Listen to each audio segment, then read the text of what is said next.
Hello guys and welcome to the second episode of From Tutorial Island to a Bond. At the beginning of this series I made a fresh level 3 account, and with this account I'm going to get a bond in free to play and then get more bonds in members. So in the first episode I was able to get almost 20,000 GP and also 31 mage. And after 31 mage I decided to do all the free-to-play quests that I want to do. So first I started with Doric's quest. All you need to do is just buy the iron ores from GE, and you can buy the copper and clay from GE also, but I mined those in the Dworan mines. Save a little bit of GP. So doing this quest gives you 11 mining from level 1. And after this it's pretty efficient to start making money with clay mining or train to 15 and start doing iron mining. So at this point that is a pretty good and efficient method to get some money. And I will show those methods later in this video. So next I completed the Witch's Potion, very simple quest. And after that I went and did the Cook's Assistant. Also very simple quest, and if you need any guides for these quests you can just search the quest name in YouTube or Google and you should be getting a guide for it. And after Cook's Assistant I did the Misthalin mystery quest, and this gives me 6 crafting, and after this you can actually start doing gold crafting for money, which is a nice method to do. And after that I completed the Romeo and Juliet quest, and the Restless Ghost, and Rune Mysteries quest, and Pirate's Treasure quest, and the Goblin Diplomacy quest. And for this one you can get the Goblin Armor pieces. The first one is upstairs here, just search the crate. The second one is in this crate, and the third one is in this crate. So this is a very nice method, you don't need to kill any goblins or buy them from the GE. Just do this and you're good. And next I did the Vampire Slayer, and I did this with Firestrike, and during fighting this I actually noticed that I didn't bring the garlic with me, and I was surprised that I can actually kill it without having the garlic in my inventory. But it's a lot easier to kill if you have it in your inventory, because I think it has like around 10 HP and now it has like over 50. But anyway, that's the Vampire Slayer done. Next I completed the Ernest the Chicken quest and the Prince Ali rescue. And after that I did the Black Knight's Fortress, and after that I had the quest requirements for Dragon Slayer, which is I think 32 quest points. So after that I went to do the Dragon Slayer quest. And here are a few tips for the quest. So if you're low level like me, I did this at around 16 HP and 32 mage. So here's the place where you can safe spot these ghosts in the maze. It's pretty okay, but they can hit you if they come straight for you. And this is a place where you can safe spot these skeletons. It's not perfect, but it really helps if you are low level, as I am in this clip. And here's a place where you can safe spot this mage guy. And this is where you can safe spot the lesser demon. But as you can see, you can get hit while luring the lesser demon, so be aware of that. The lesser demon can hit like 8s.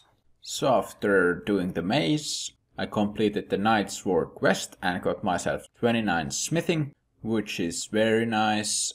I'm going to get 30 before going to members, just to be able to do Blast Furnace. So after that I completed the Dragon Slayer quest. So the Dragon Slayer quest can be a little bit tricky if you're as low HP as I am. And while you're here you should open this secret door, because if you somehow die or if you cannot kill him in one trip, you can come back from this door from the Karamja Island instead of repairing the boat again and taking it to here.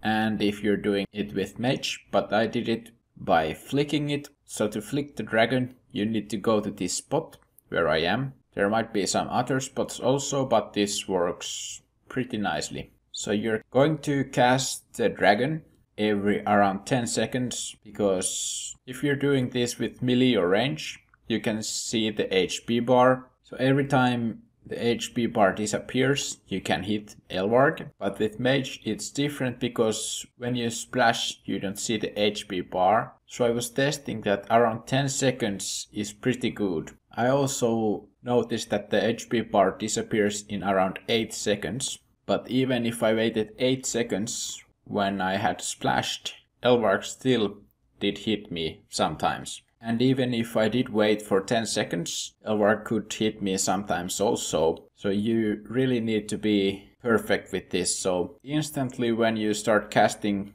the fire strike or something that you're killing it with, you need to click to the hiding spot. Otherwise Elvarg will hit you, I think. So doing this took me around 15 minutes, so it's quite a long time. So if you have higher stats, you can actually kill him a lot faster. So this is the Dragon Slayer quest done. And after this, I think it's pretty okay to start training melee if you really want to. But I'm not going to touch melee at all on this account before I get to members, because you get so much combat experience from easy questing in members. So after Dragon Slayer I did the Demon Slayer quest, because with the stats you get from Dragon Slayer you can easily kill the demon. So I wouldn't do the Demon Slayer before Dragon Slayer quest. So after completing most of the quests, I decided to see how long I have spent on this account, and the result is 7 hours and 41 minutes. So not a very long time, but still it's a couple of hours.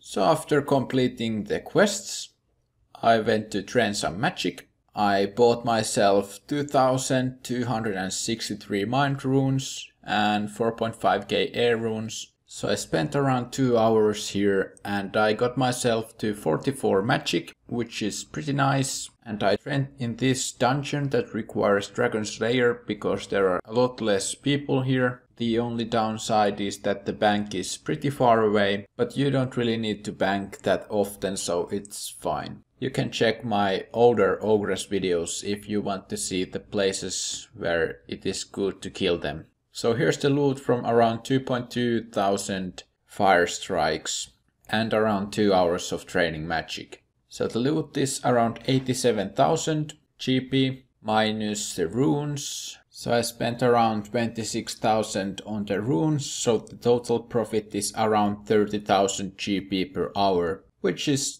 not too bad considering that I only had around 30 magic when I started, and the most important thing for me was the magic XP. So with the money I got from doing magic, I bought myself over 1000 gold bars, and I went to do gold necklaces and gold amulet unstrings. You should always check which is the best profit, so that you make the most profit from them.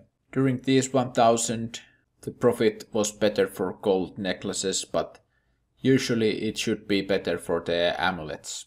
So during this time my average was around 1100 to 1200 necklaces / amulets per hour. And from the necklaces I was profiting 50 GP each, and from the gold amulets I was profiting 38 GP each. Which means approximately you will make 55 to 60,000 GP an hour. But I would say you make around 50,000 GP per hour.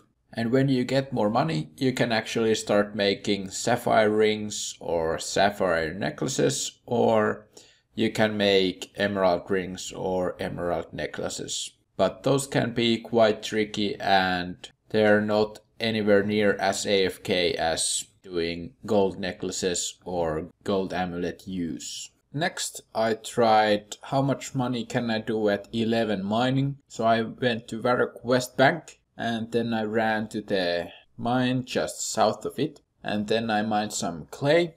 And as you can see, there are a lot of bots here, so you need to compete for the clay. And I think I got a little bit lucky here with the clay mining, and I was actually able to get 84 clay in 15 minutes. and if you actually sell those and calculate the hourly rate, you will get over 40,000 GP per hour, which is very nice at 11 mining. And after mining clay, I decided to get 15 mining and I tried mining some iron. So in 10.5 minutes I was able to mine 56 iron ores at 17 mining, and that turns into 37,000 GP per hour. So the GP per hour is a lot less than doing clay mining, but the XP is at least a little bit, because when you mine clay the XP is close to 0. But these are pretty nice methods to get some early GP,